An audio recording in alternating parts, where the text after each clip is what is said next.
एक गांव में जयसी नाम के एक जमींदार रहते थे, जिनके 5 बेटे और 1 बेटी थी।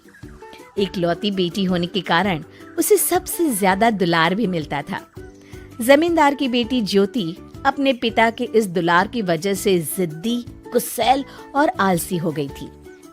एक दिन जमींदार ने गांव के सबसे होनहार लड़के रवि को बुलाया और कहा, देखो वीर, तुम्हारे पिता भोला राम ने मुझसे जो कर्ज लिया है, तुम उसे आज तक चुका रहे हो। तुम मेरी बेटी से शादी कर लो, मैं तुम्हारा वो सारा कर्जा माफ कर दूंगा, और यही मेरी शर्त भी है। मजबूरन रवि को इस शादी के लिए हाँ कहनी पड़ी और दोनों की शादी हो गई। लेकिन शादी के बाद भी ससुराल में भी ज्योति का व्यवहार नहीं बदला। अब तो वो पति के साथ ससुर को भी फटकार लगा देती थी और कोई उससे जमींदार की डर की वजह से कुछ नहीं कह पाता था। लेकिन अब रवि से ज्योति की ये हरकतें देखी नहीं जा रही थी। उसने ज्योति को सबक सिखाने का एक उपाय निकाला। एक दिन ज्योति जब सोकर उठी तो उसे बहुत जोरों की भूख लगी थी। ज्योति ने कहा, अरे सबको सांप सूंघ गया है क्या? मुझे जोरों की भूख लगी है, कोई खाना लाओ। ज्योति, आज खाना तुम्हें बनाना है। ज्योति रुआंसी होकर कहने लगी, ना बाबा ना, इस कड़ाके की ठंड में मुझसे खाना वाना नहीं बनेगा। हाँ अच्छा ठीक है, खाना मैं बना लूंगा, बस रसोई में तुम मेरी थोड़ी मदद कर देना।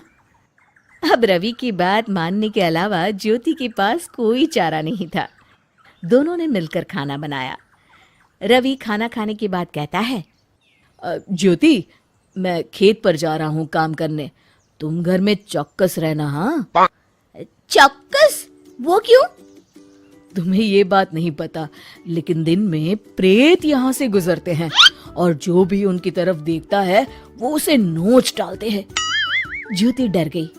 नहीं नहीं, तब तो मैं यहाँ नहीं रहूंगी। तो क्या तुम मेरे साथ खेत चलोगी? मैं इस ठंड में बाहर नहीं जा सकती। लेकिन एक बात तो बताओ, ये प्रेत तुम्हारे सामने क्यों नहीं आते? मेरे सामने भी आते हैं, पर जो उनकी तरफ देखता है या उनसे आंख मिलाता है, प्रेत उसी पर हावी हो जाते हैं। इसीलिए तो हम अपने दिन भर के काम में इतना व्यस्त रहते हैं ताकि उनकी तरफ देखने का समय ना मिले। अच्छा, अब मैं जा रहा हूँ। इतना कहकर रवि खेतों की ओर चल दिया। घर में खाली बैठी ज्योति को अब ये सोचकर डर लगने लगा। उसने सोचा, हे भगवान, अब मैं क्या करूं? यहाँ अकेले मुझे काम करते रहना चाहिए ताकि मेरा भी ध्यान प्रेत पर न जाए। अब बिना माँ के काम करना ज्योति की मजबूरी बन गई थी। वो डर से खाली भी नहीं बैठ सकती थी।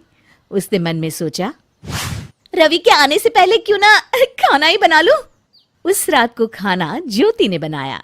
रवि जब घर आया तो देखा पूरा घर साफ होने के साथ साथ रात का खाना भी बन गया है। ये देखकर वो बहुत ही खुश हुआ। ज्योति ने कहा, आज प्रेत नहीं आए जी, मैं पूरा दिन काम में ही जुटी रही। हाँ, तभी शायद वो बगल से निकल गए होंगे। इसके बाद अब रोज ज्योति डर के मारे काम करने लगी और धीरे धीरे उसका स्वभाव बदल गया। 2 महीने निकल गए और एक दिन जमींदार अपनी पत्नी के संग अपनी बेटी ज्योति से मिलने आए। ज्योति को देख वो दंग रह गए। वो तो भाग भाग कर घर का सारा काम कर रही थी। उसके शरीर में बिल्कुल भी आलस नहीं था। माता पिता को देखकर ज्योति उनके गले से लिपट गई और बोली, पिताजी, यहाँ खाली मत बैठिए। माँ, आप भी ना यहाँ जल्दी से कुछ काम करिए, नहीं तो प्रेत आप दोनों को भी नुकसान पहुँचाएंगे। जमींदार को बेटी की बात माननी पड़ी और वो आंगन में रखे भूसे को घर में रखने लगे। शाम को जब रवि और उसके पिता खेत से लौटे तो दोनों अचंभित खड़े देखते रह गए। किसान ने जमींदार से क्षमा मांगी। मुझे तो कुछ समझ में नहीं आ रहा है। बेटा रवि, ये कैसा प्रेत, किस प्रेत की बात कर रही है ये? रवि ने जमींदार से सारी बातें बताई।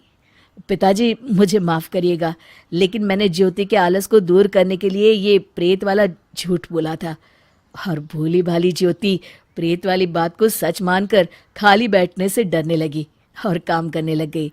अब देखिए ना, आपकी बेटी कितनी मेहनती और समझदार हो गई है।